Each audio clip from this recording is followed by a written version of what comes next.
Welcome to the Salmon Runs YouTube. Enjoy the video. You start by choosing straightforward materials, medium-weight yarn, and comfortable needles.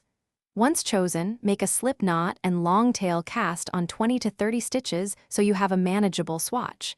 Make sure to leave a tail long enough to measure for the cast on. This saves restarting. Keep your tension relaxed. Tighter casting makes the first row hard. Once done, hold the needle horizontally and position the working yarn over your index finger to prepare for the first knit stitch.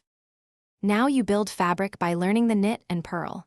First, work a full row of knit stitches. Insert the right needle, wrap the yarn, draw a loop through, and drop the old stitch.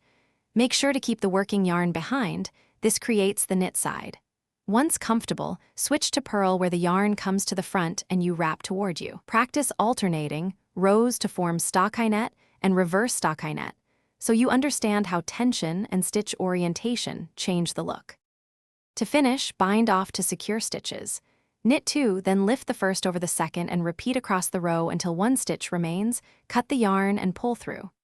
Make sure to weave in loose ends neatly on the wrong side with a tapestry needle.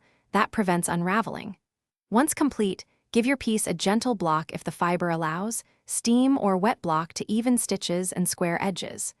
Troubleshooting tip: if edges pull in, add a garter border or increase needle size 1/2 step to relax tension.